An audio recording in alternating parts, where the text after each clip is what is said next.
So welcome everyone. So thanks for making it to the webinar in the evenings. I know you've all had I'm sure, a busy day, so it's great for you to join us.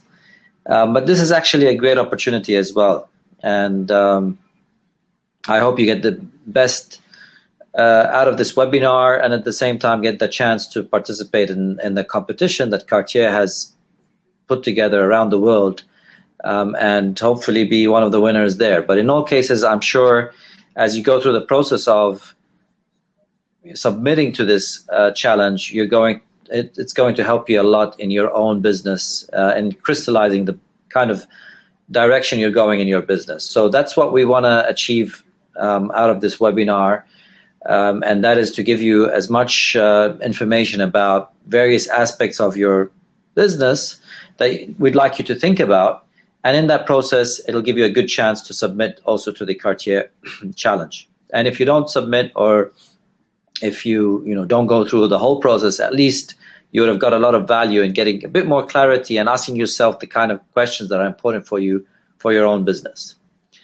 So my name is Shadi Banna, and I'm from Potential. What we're doing is we're supporting Cartier in this program by holding a couple of webinars and some workshops in various cities. So we've got already some workshops lined up in Lebanon, Tunis, UAE, Saudi, and these are sort of confirmed live workshops. So we'll be sending you some information about where they're going to be located. Saudi is a big market, so we're only going to hold the workshops in Riyadh. And apart from that, we're going to be repeating this webinar, and if you need any other webinars, we could do some more, just to guide you more through the process and answer any questions that you have.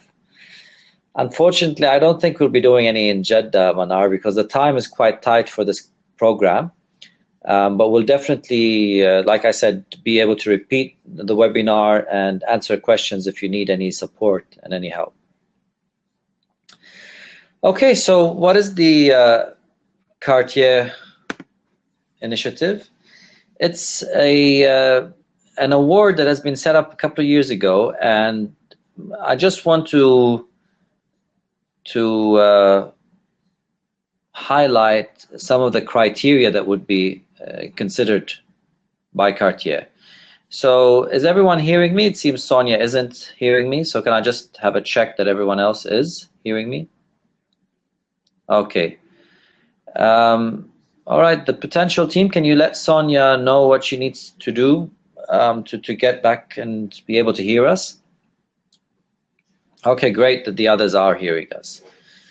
So just to clarify what Cartier looks for in the Women's Initiative Awards, they're looking for companies that have been established between 1 and 3 years of old. So they want to work with businesses and that have already got some kind of traction in the market, and they're not just an idea. They want to make sure that this is, a new concept. It's not a company that has been bought. They want to make sure that there's a social element to the business, and this is where I'd like, to guide you a bit through this webinar in terms of the importance of social, being a social enterprise. And this is something that today every business should be thinking along the ways of how could they make money, but at the same time support the communities. And ladies in general have, of course, a sort of bigger interest in this because they're already involved with the community much more than men are in general. So it's easier for you to find that social angle. And what we're trying to do in the webinar today is also guide you through that process. It's designed to generate revenues. So if it's a non-profit organization, it wouldn't be eligible for the Cartier Award. So you've got to be designed to actually be selling something.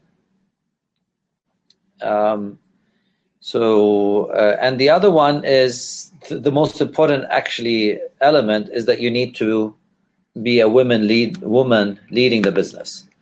So these are the key criteria that we're looking for. Can I just see a show of hands or virtual hands to see that if you meet that criteria? Does anyone not meet any of these criteria? So I presume you all have businesses, have been established between 1 and 3 years, and there is a social element to it, and you're a woman leading that business. Sarah established less than a year ago, but if you are established, we'll talk a little bit about that. There are ways where you could still submit and just show that you've been doing some activities before that time, and you could be eligible. Wissam, it's more than 4 years. How long has that been, Wissam? Mirna, same thing, registered a couple of months. So for all those that have been registered close to that 1 to 3 year bracket, you could still, so Wissam has been there for a long time. Okay. So that's 12 years, a little bit above, I think, the criteria. Atimad, 4 years. So if you're close to a little bit around that 3 years period, you could still submit. Ghada's 2 years, but not leading the business. So again, what I'd like you to do here, if you can be, if you feel that you can position yourself as someone who is leading the business, then that'll be good. So if you've got some management role and you are leading a key aspect of that business, then it's good. Again, if you are in between that period or close to that period, I suggest that you still submit, but you try to provide some clarifications. For example, if you've been set up in less than a year, it'll be good to show that you've been working on the project for a little bit longer than that. It's not. I would like you to think about ways in which you can justify your presence within that period. So that gives you some ideas in terms of what you could do if you are beyond that 1 to 3 year period. You could still submit, but try to showcase some activities that highlight how you've been working within that period. Okay, Rada, you might be able to, again, building and marketing. So that's a leadership position. I mean, it's not the main leadership position, but it is a leadership position. So I suggest that you do apply and you try to put it in that context. Ranya's got some home-based business. So again, if you can justify, Rania, that you've been doing some business, you've been transacting, you've been selling things online, then you will also be able to qualify, even if you haven't actually registered yourself. Salwa, if you don't have a business, this wouldn't be the right program for you. You would need to have a business to be able to to be in the program. Okay, so I wanted to just clarify to you some of the criteria that Cartier looks for the competition, and keep that in mind. And if you want, later on we can have a chat about some of the difficulties any of you are facing, if you or things that you don't necessarily the criteria that you don't necessarily meet immediately. So we'll talk about that later on. So the mission of the program is to like I said, support women who are in the initial phase of their business and empower them so that they could grow that business. And of course, there's an interest in having social enterprises, so businesses that are supporting the communities. And by supporting these women who are leading social businesses, then it has been proven that this has a very big trickle effect on the rest of the community. So that's the idea of Cartier. It's a very nice initiative to create role models, to create inspirational stories. And I've just been chatting with some of you on the chat, and there are so many inspirational stories here amongst you. So the whole purpose for this program is to highlight more and more your efforts. And even if you don't necessarily win or you go through the whole program, but at least this is one way where you become more known, and at the same time you're able to to benefit by just going through this thought process. So I'm not sure, some of you are having difficulties. So anyone that is having difficulties, please refresh your browsers. So we're working towards developing design entrepreneurship towards creative economies. Sonia, so what you need to do is you need to basically highlight the social impact of what you're doing. So in your work in terms of helping design entrepreneurship, you're helping inspire people, you're helping create jobs, those are the kind of things that are important, and those are the things that will have an impact on the social aspects, and that's the kind of thing we would want to highlight in the submission. Definitely, it would be okay, and creating these creative economies, helping people maintain cultural aspects as well. All of this falls within a social dynamic, and it would be applicable here. So what happens is that the competition has 2 rounds. The first round it happens in June. So this is why the submission here is end of this month, 27th of February. And what happens in the jury selects 18 finalists from different regions, including the Middle East and North Africa, which is the region we're working with now.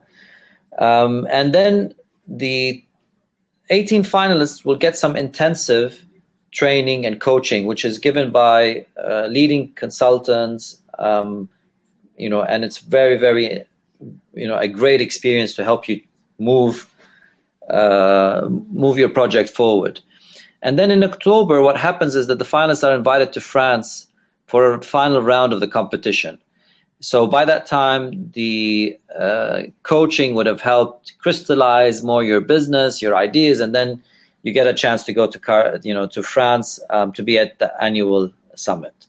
Mona, definitely spreading a country culture is a social aspect, because you're helping again create jobs in your country. You're helping raise awareness.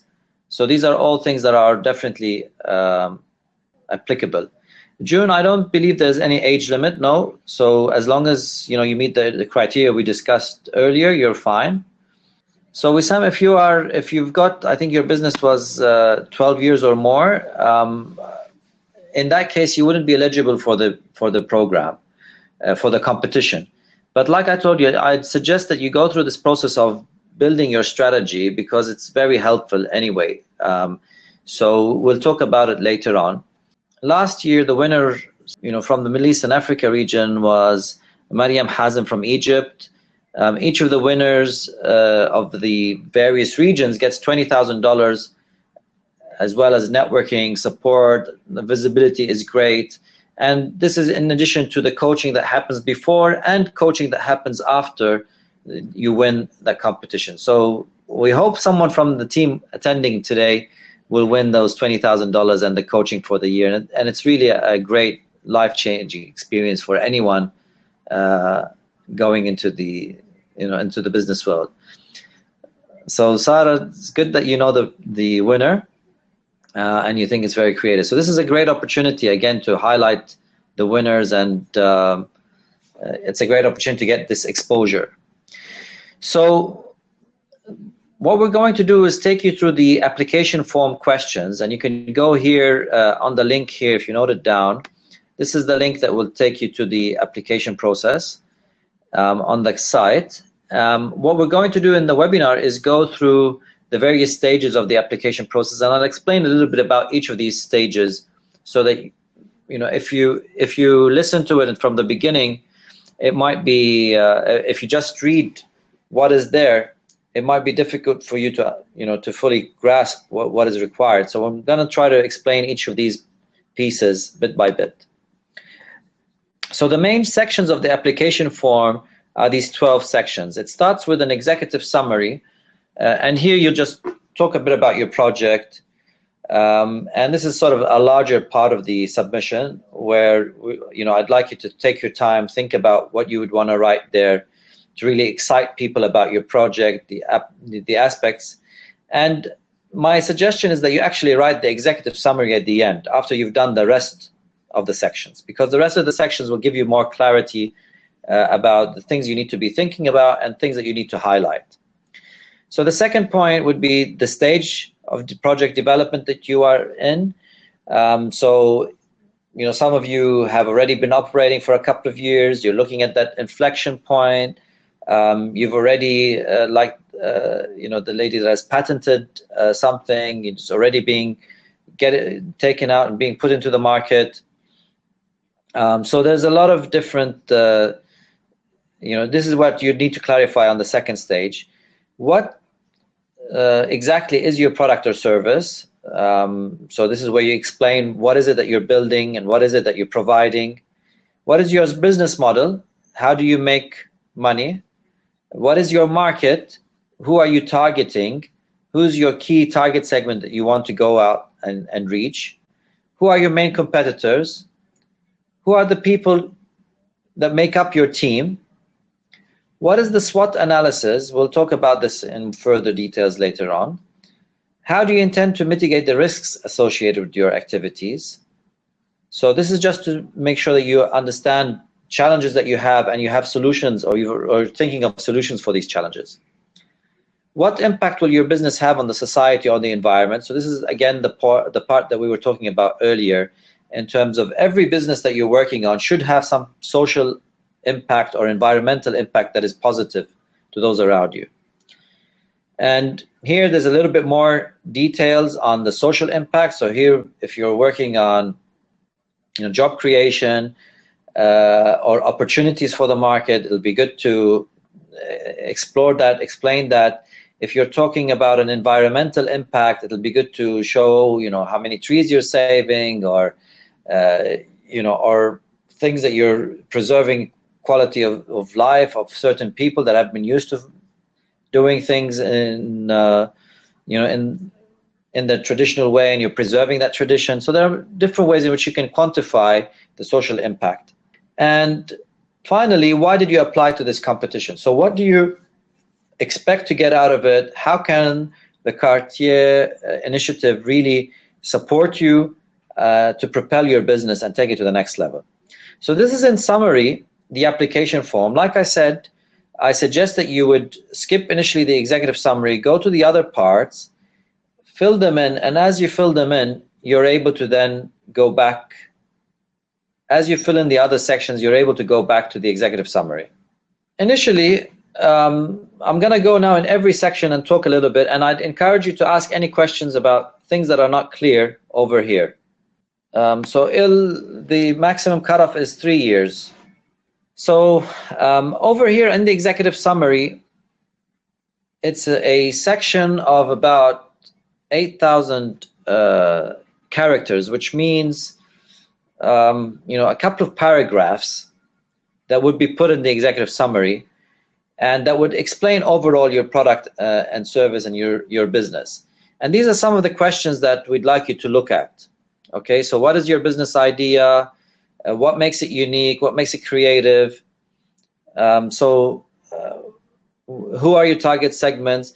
So this is a summary of actually all of the other parts of the of the submission. So this is why I was telling you it's best to do this at the end. And I'd like you to go and start going through this and trying to see if there's any questions that you have about your own business.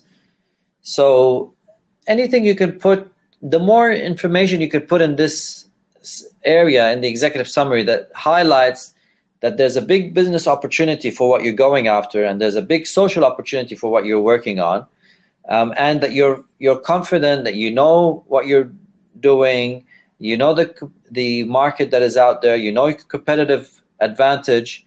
These are the kind of things that you'd want to showcase at the executive summary stage. Things around what are you planning to sell, or if you're already selling, how much are you selling, what kind of profits do you make, what opportunities do you have. If you've got a patent, highlight that you have done a patent. These are important things that give credibility to your project. Again, like we discussed, social, environmental impact. If you've got employment opportunities. So anyone who's working, for example, if you're working on this ecotourism activity, this is creating a great opportunities in rural areas, which is a very important thing.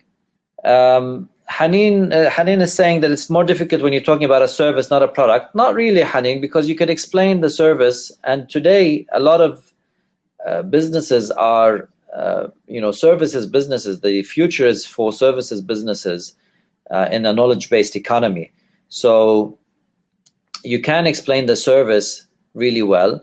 And the service, like, the example I was giving you, could be an ecotourism service where you're providing tourism to remote villages in Tunis or Lebanon or Jordan. and this is creating employment opportunities. It's not a product, it's a service that you're providing. So the more you can explain the services, and like June is pointing out, absolutely, that the services gives an advantage on the social angle. So thanks a lot, June, for that input, because you're absolutely right. So Sarah's asking if we can discuss more the market volume and growth rates forecast. So the market volume is an indication of the market you're operating in. So if, again, we're talking about tourism, ecotourism, and you're doing something around ecotourism in Tunisia, you could go and look at the market volume. So you said the volume of business in tourism for Tunisia is X. This is some number that you could find online. How much does Tunis bring in as tourism business?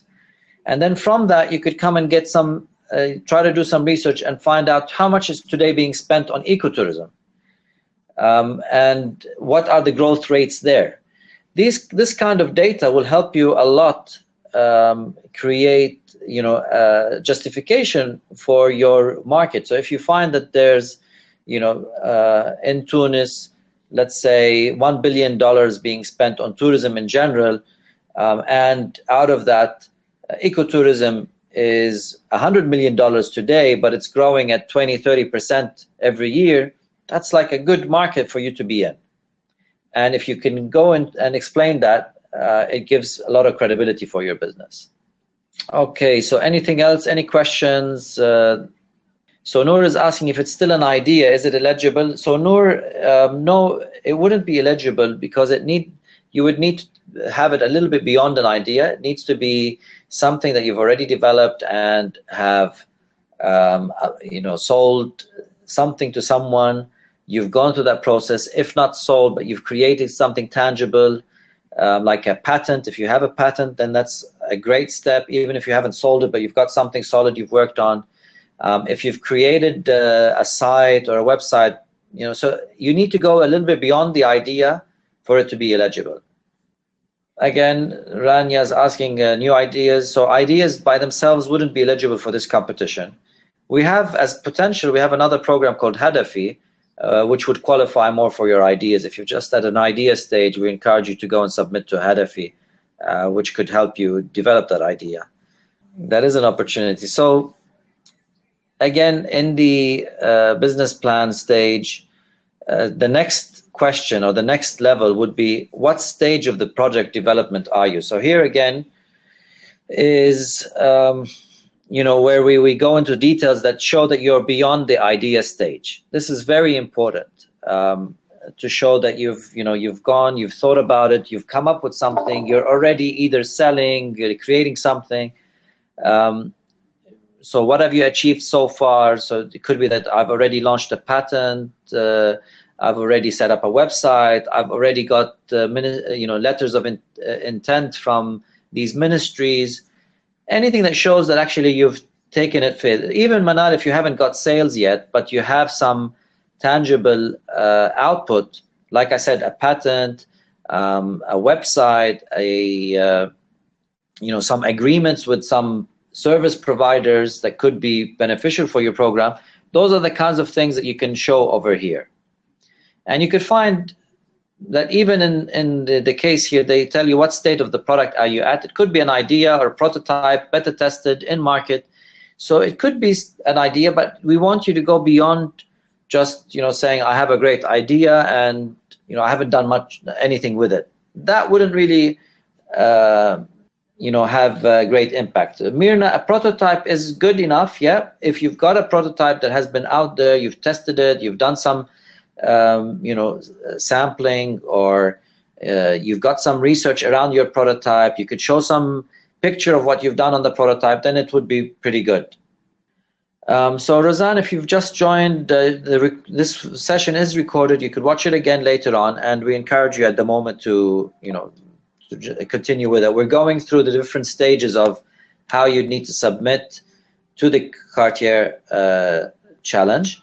And these questions, like I said, even if you don't submit to the challenge or you're not totally eligible, I really encourage you to go through this process, because it will help you in crystallizing your own thought process. And it's going to be very, very important for you to, to go through it. So June, we're going to be helping by providing these webinars, workshops. I'm not sure if you're in Dubai, but if you are in Dubai, we're having a workshop in Dubai and in some other countries around the region. And we're looking, we're holding these webinars so that we can hear from you about your own, any questions that you have. So it's great that you are in Dubai. So when you attend the workshop, we'll spend a little bit more time. You can ask some more questions. I'm not sure when exactly is the workshop. We might be holding 2 workshops in the UAE, Sonia. But I'm sure since you're on the mailing list, I'm sure you gotta get an invitation to the workshops once it's scheduled. What we wanted to do with this webinar is give you a head start and at least to get you going, so you could start. We will be holding in Lebanon as well, Mirna, a workshop. So Lebanon, Tunis, UAE, Saudi are definitely on the agenda, and there might be some other countries as well. Depending actually on where we get more traction. So if if you're joining from Egypt or Kuwait, and there's a big number of ladies there that would want to submit, we can organize a workshop for you there. Okay, so if you get more people that are interested, we'll do something around organizing it. Sabina and Bahrain, we don't have at the moment a plan for Bahrain, but again, like I said, if you do find that you get 20 ladies who could be interested and qualify for submitting here, we'll fly someone over and give them a workshop live there. Okay, so the second part of that business submission is, what stage of the project development are you? The third stage is, what exactly is your product or service? And here is where you need to really explain what is it that you're providing. Like we were talking earlier, a product is good that you can showcase what it is, but a service is also very good. And it might be even easier to explain a service and its impact than maybe just a product. But if it is a product or service, you want to talk about how do you produce it. If it's a product, if it's a service, what do you need to actually make that service happen? Who are your customers? It's very important that you always specify a specific target segment you're going after. You don't want to say my customers is everyone in the market. You want to try to be focused on a niche segment. So I forgot, one of the ladies here was working on child seats. I mean, that's a very niche segment. So the customers are parents who have children of an age that is between this and that, age group. And it's a very specific target segment that you're going after. Hanan is saying the 4 Ps. So here you could talk about, the 4 Ps, the product, the price that you're going after. So the 4 Ps are distributed across various questions over here, and you'd need to work your way in answering the questions and the thought process that is required in the challenge for you to really be eligible, and you have the best chances. So the more you can align your own business model, etc., to how Cartier is asking these questions, the better chance you have. So June will send you you'll have a webinar recording, and then if you go to the site itself, you're going to have these questions and the PDF of the submission available over there. So what is the next product or service? Like we said, how do you produce it? Who are your customers? Why will they buy your product and service? This is again a very important aspect in terms of why, what's in it for them. Is it something that is just something that people might want to buy, or is it something that they really, really want to buy? Here you'd need to explain why your product or service stands out. So again, if it is in the case of that child seat product, it's needed because if you could put some studies on how children are not really comfortable when they're sitting in those seats without leg support, if you could even show some medical research behind it, this will give a lot of credibility in terms of why would people want to buy that product or service. If you're talking about the organic farm that was producing things, and you could show the impact of the challenges, especially in Lebanon, as the discussion was going on before, in terms of the kind of news outbreaks that are happening at contaminated food and food that has got a lot of pesticides in it, etc. And you go and you say, you show the benefit of the organic food and why people should be buying it. Those are the kind of things that you'd want to highlight over here as you explain your product and service. Hanan, since I'm seeing that you're having a challenge in explaining your service, so why don't you tell us what it is, and then we'll help you in terms of how to explain it a little bit further. Okay, so we have our partner here, Yasser, also telling, highlighting when the workshop will happen in Riyadh. So for anyone that was asking about Riyadh, Yasser here can give you the details, and our partners, Shades, are helping on the ground there, making it happen. So what is your business model? Here is where you would describe more about the business aspect of it. And some ladies we work with are not comfortable usually with the business elements, but it's very important that you do think of this well, that you do think about, how can you make money out of this? Because the more money you're going to make, and especially if it has a social element to it, then the more people you're going to be able to benefit. The more jobs you're going to create, the more sustainable this is going to become, and the more impact you're going to have on the communities around you. So really give your business model a good thing. Make sure you're doing something that is sustainable, that will create, good business for you. And here you got to think about, and you got to explain in your submission things around, what is your sales and distribution strategy? So the target segment that you're going after, how will you go after them? Will you be selling directly to them through a website? Will you be using a channel that reaches them? So will you have a product that will be put at retail shops that sell, that product to your consumers? What would be the way in which you will actually go about doing your sales, your sales and distribution? The other question here is, what is the pricing model? So will you ask people to buy, for the product immediately? Would you ask them to actually rent out that product? If it's a software that you're creating, would it be software that is bought as a license, or would it be something that would be paid on a monthly basis, on a monthly subscription? If you're providing, some kind of service, again, how would you, price it? So the way that you've priced that product or service is important, and why have you chosen that pricing model? The other questions here, again, these are just questions to guide your thinking around the business model, and based on your own specific objectives, you'd want to present this in a different way.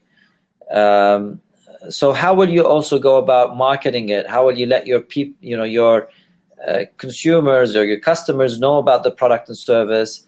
What happens if something changes in the market and there's another product or service that comes a little bit, earlier? Mirna, what if the product, if we provide both services, retail and wholesales? Yes, you should present both. I mean, you should justify why are you following this model of using, both a retail and wholesale approach. So there must be a logic behind it, and it'll be important that you clarify why you're doing it. And if it's something that you're doing because there's a good logic behind it, then it's great. If it's not really logical, then you should be focusing on maybe one of those areas. And again, this thinking process will help you determine if you should focus on one or if you should go with both. Hanan, there's no specific benefit or better way of going about your business model, if it's a direct or an indirect. It really depends on your specific business. There are cases where you would want to go directly with the customers because you can reach them easily and you can have that relationship with them. And there are other cases where it'll be very difficult for you to reach the customers. As an example, if you're creating some jams, and you're helping your community by creating some authentic organic jams, you need to think hard about how you're going to get that product out in the market.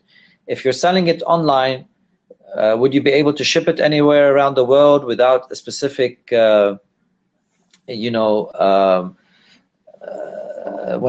you ship it, can you bring it, can it be taken into the countries? If you're doing it on a consumer level and you're just selling your product and service online directly to consumers, then it's not a problem in shipping a food product overseas. But if you want to sell wholesale to suppliers, then every time you want to sell it to one of a specific region, you need to get a special approval for that food product to go in. So in that case, it's better not to go direct and to actually go indirect and bring a distributor who will take on your products, and they already have the relationships and the process of getting the approvals for your product in the market. So the mix, okay, so Hanan, you've got experience in that. You've worked with Henkel, so excellent. So that's the thing. So there's no better or perfect solution. All of the models, direct and indirect, work, but it depends on your product and service that you're trying to get through. But as you go through this process of asking yourself these questions, it'll become clearer to you which one would be more important. So what is your market? Going back to something we discussed earlier, the size of the market, how have you segmented it? So the more research you can put to validate your assumptions, the more credible this will be. And we don't have the best market data in the Middle East, North Africa region, but it's much better than it used to be. And I'm sure you'll be able to find some indicators for things over here. So segmentation basically revolves around how have you decided to go about your market. Will you segment it based on industry? Will you segment it based on geography? Will you segment it based on demographics? So age groups. How do you segment your market, and how are you going to approach it? Will you segment it based on wholesale, retail, like the lady before was asking? So those are the kind of things you would need to look for. Who are your main competitors? And don't come back with an answer that I don't have any competitors. This is something that we commonly do as entrepreneurs. We always find that we're doing something really unique, but sometimes our competitor could be the lack of action. I mean, if you're doing something very, very unique and it's totally new to the market, your competitor is that people might not just take it on because it's so new and they're already getting by doing whatever they're doing anyway. So the competitors, you need to give it a good thought, and even if you might have competitors for some areas of what you're doing, highlight those and explain how you're different from them. So in some cases, it could be that you're providing a niche answer, whereas your competitors are providing a whole solution, but it's not really catered to the full market. Because you're going on a niche aspect, you're able to then have more value to that, to the customers, versus your competitors who are doing this one size fits all. Or it could be the opposite way around, that there are some niche players and you're coming up with this end-to-end solution. So highlight who are your competitors, and then quantify and explain how how your product or service is different, because that's where you could start to differentiate, show your differentiations. It'll be very important that you show something that is called barriers to entry. And that is, as an example, if you're an ecotourism company working out of one of the countries, and you sign an exclusive contract for 2 years with the Ministry of Tourism in that country, that's a very good barrier to entry for anyone else coming in. So that's very powerful for you to mention in in the business plan and in terms of your competitors. Another very high, very good barrier of entry is a patent. So again, one of you had already talked about having patented, I think, the child seat idea. So in that case, that's again something here that you need to highlight, because since you've patented it, it's very hard for competitors to come and do something similar. So Rima's saying, I have something unique, my competitors are doing it in the traditional way. That's what we all say, Rima, but you need to go to the next level and explain that further. How are you unique? What are you providing? What is your competitor providing? The more you can, really justify what makes it unique, of course, the more powerful your submission is. Yeah, I think Rosanne is asking about competitors by names. I think it's better to mention them by names. This shows that you really know who they are. You're confident. You know your competitors well. So so there's no problem in mentioning the competitors by name. So Mona's asking if we have any good deals with research agencies to buy data, and we don't, Mona. But a lot of data is available online. I mean, you don't necessarily need to buy, research. You need to buy the research data. So try to get it online. There's a lot of things that are available there, and a lot of the agencies that come and claim that they have data don't necessarily provide the right kind of data. So I suggest that you try to do your own research and work with that. I think you'll have better results. Here in this section, section 7, the key thing is to highlight your team. Who's in your team? What kind of skill sets do you have? How do you complement each other? If you have any gaps in the team, it's okay to mention it. You don't have to say, I'm the one-man show or one-woman show and I run everything and I'm fine, I'm doing fine. It's very important here that you identify, we're very strong in these areas. We've got these team members in place. It's very good. And we're looking at hiring these team members because these are the areas we still want to improve on.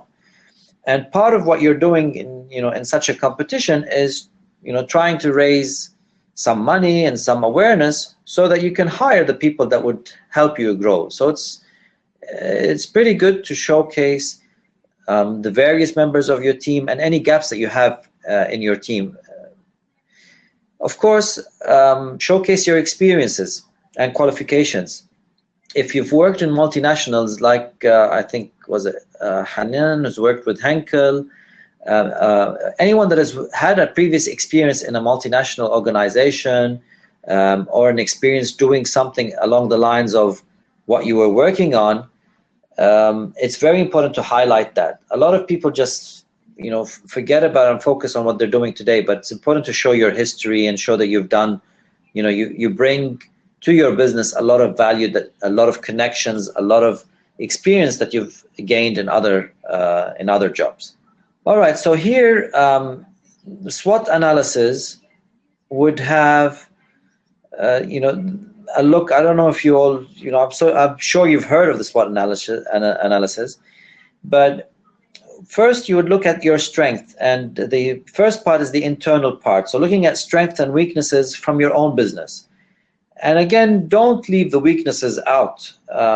It's important for anyone evaluating your submission to see that you have, understood what are your weaknesses.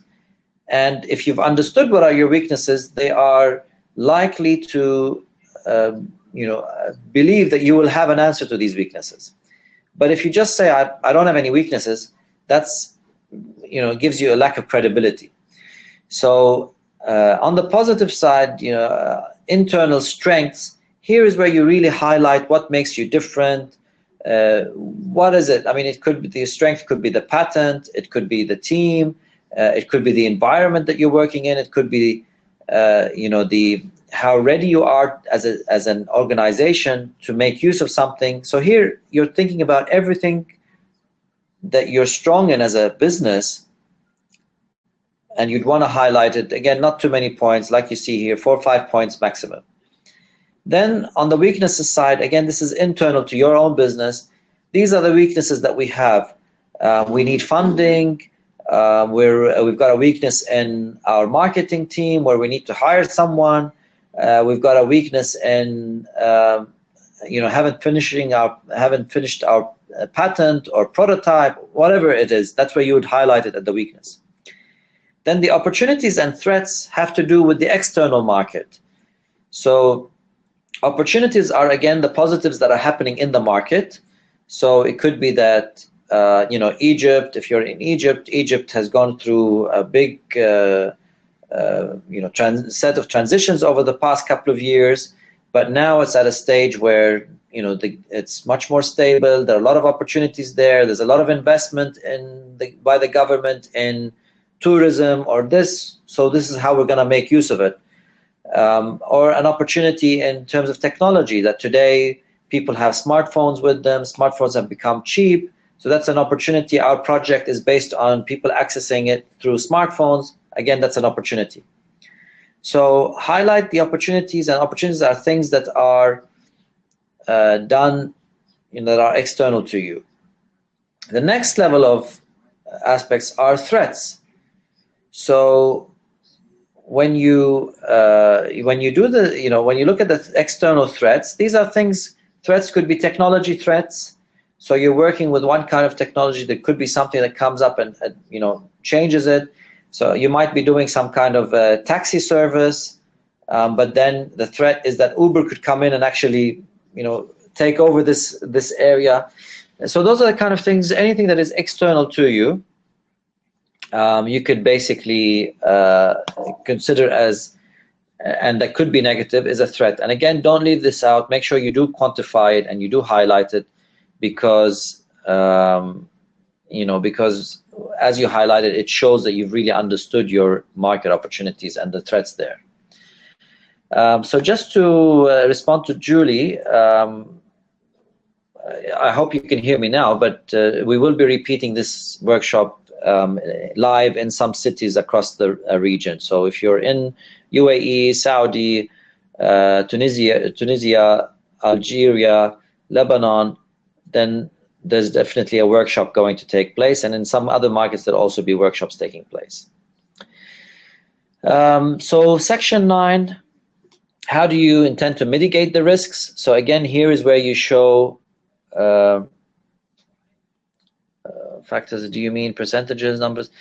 Definitely, yeah, Sarah. So the more you can put in terms of numbers and percentages, the more credible that would be all across your submission. The more data you can show, the better your submission would be. The other thing is that, so now section 9 is how do you mitigate your risks? So like we said, it's important that you highlight the risks, whether they're the threats or weaknesses you have in your business. And here in section 9, this is your chance to come and say, well,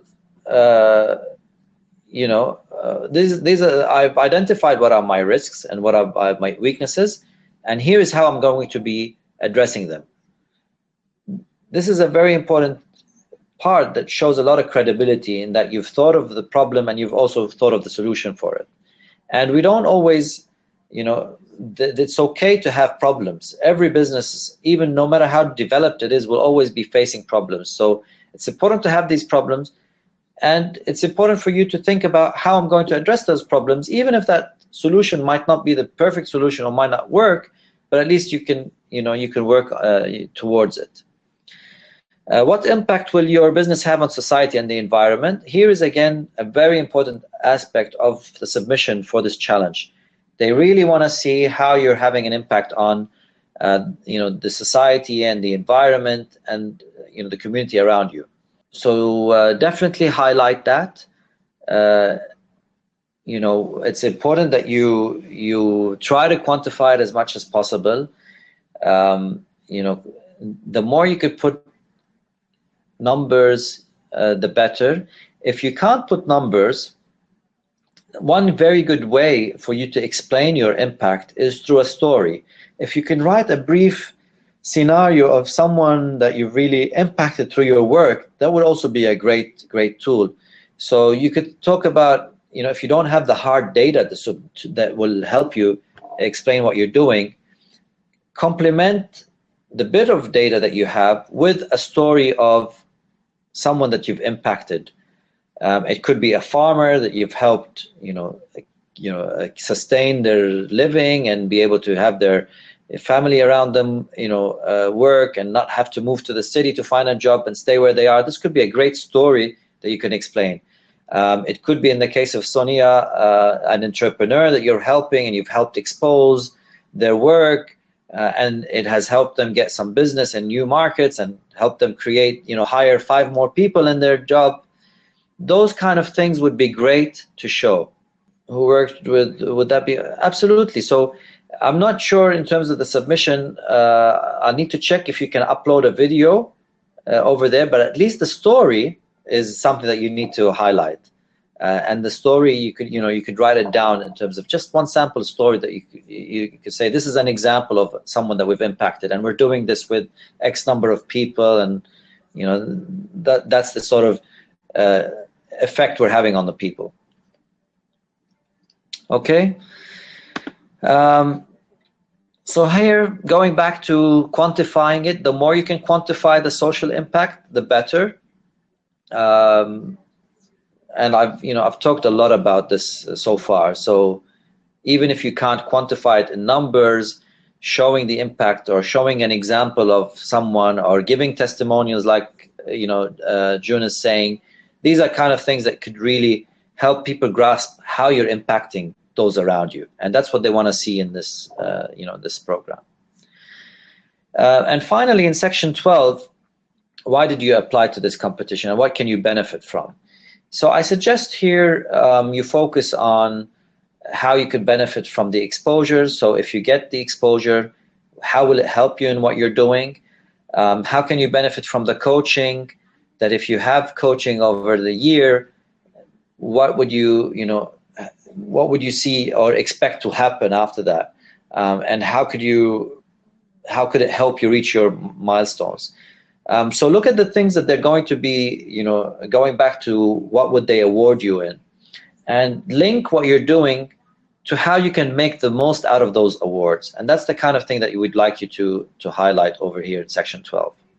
All right, so some final remarks on the financials.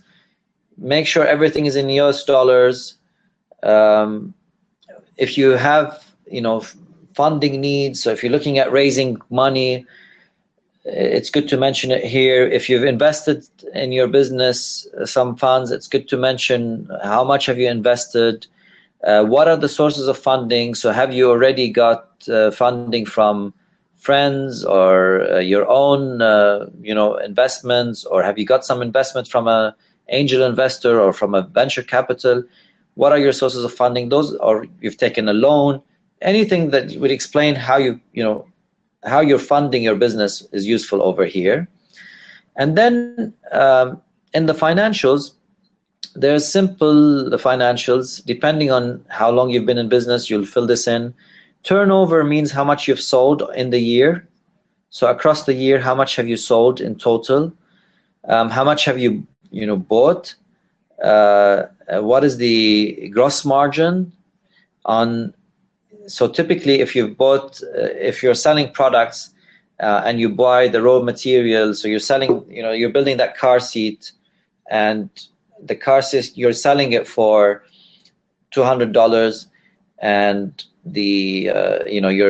you've sold 100 pieces in the past year, so that's 200 times 100, that's $20,000, and the cost of making that seat was 20 instead, from the $100 it was $50, and your purchases are the 50 times the 100. Your gross margin would be 50%. So you're getting, the gross margin is how much you've sold, divided by how much your actually costs are, and that's how you create your gross margins. If you need any question, any details on that, please send it across, and then I can give you some more insight. And also I suggest that you research it just to see how they calculate it. You could research it online and see how they calculate it. But typically, you'd want to show that your margins, your gross margins, are in the range of 50% and above. Okay, so that's important for them to see that this is a profitable kind of business. The salaries and other charges are the things that are, Rima, it's hard to make it. Yeah, so ideally you'd want to be in that kind of position from a gross margin perspective. So that's different from the net margin, okay? So if you see here, there's net profits. That's, of course, different from the 50%. You wouldn't get in net profits. What happens is that the turnover is, again, the sales. The purchases is how much the cost of that sale. The gross margin is the margin you would make on selling minus how much is the cost of that sale. Then you've got salaries and other charges. So here are your salaries, salaries of people that are not directly linked to that product or the service that you're delivering. It would include other charges and other expenses that you have, office rent, etc. All of that would fall under salaries and charges. And then you will get to the net profit. The net profit, if you're starting up, the net profit might be negative in the beginning. So if you've been there for 1 year, you might not be breaking even yet. You might have a negative net profit. Ideally, for mature businesses, your net profit could be 10% of your overall turnover. So if you're selling in the year $200,000 and you're making a net profit of $20,000 after you've taken out the costs, the expenses, and everything, that's not bad from a general comparison perspective. So I hope, Rima, that makes it a bit clearer. So the 50% is not what you would be making as a net, but it's the 50% gross margin could be a good target for you on the turnover and purchases. So June, you don't have any suppliers. So how are you building the product or the service? And when it comes to suppliers, it doesn't have to be just the suppliers of the raw material that you're providing. But suppliers could be even suppliers delivering the service or providing general services to you. So your IT people could be a supplier. So it doesn't have to be just someone who's giving you, who's just supplier of your end product. It could be the IT providers, it could be the telecom providers, it could be office supplies. So there could be, these are suppliers themselves. So you don't use any IT, telecom. I mean, Etisalat is definitely, if you're in Dubai, Etisalat or Du are going to be your suppliers. So you can't put, I mean, I'm sure you'll find there are some suppliers that you have. What happens is that the reason why they ask this kind of question is to just show that you have working relationships with suppliers, and it's something that is working.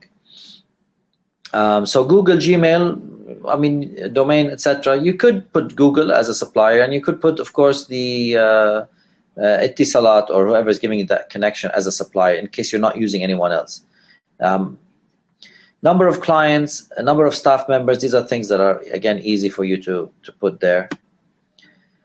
And here is where the attachments that you need to put.